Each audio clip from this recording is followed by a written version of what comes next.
Birlashgan Millatlar Tashkiloti dunyoda tinchlikni mustahkamlash va xavfsizlikni ta'minlash, davlatlarning o'zaro hamkorligini rivojlantirish maqsadida tashkil etilgan xalqaro tashkilot hisoblanadi.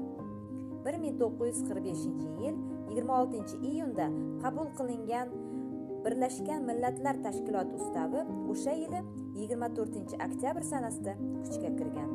Birlashgan Millatlar Tashkilotining doimiy ish o'rni Nyu-York. Tashkilotning rasmiy tillari ingliz, fransuz, rus, ispan va xitoy tillari bo'lib, ingliz, fransuz, ispan tillarida ish yuritiladi.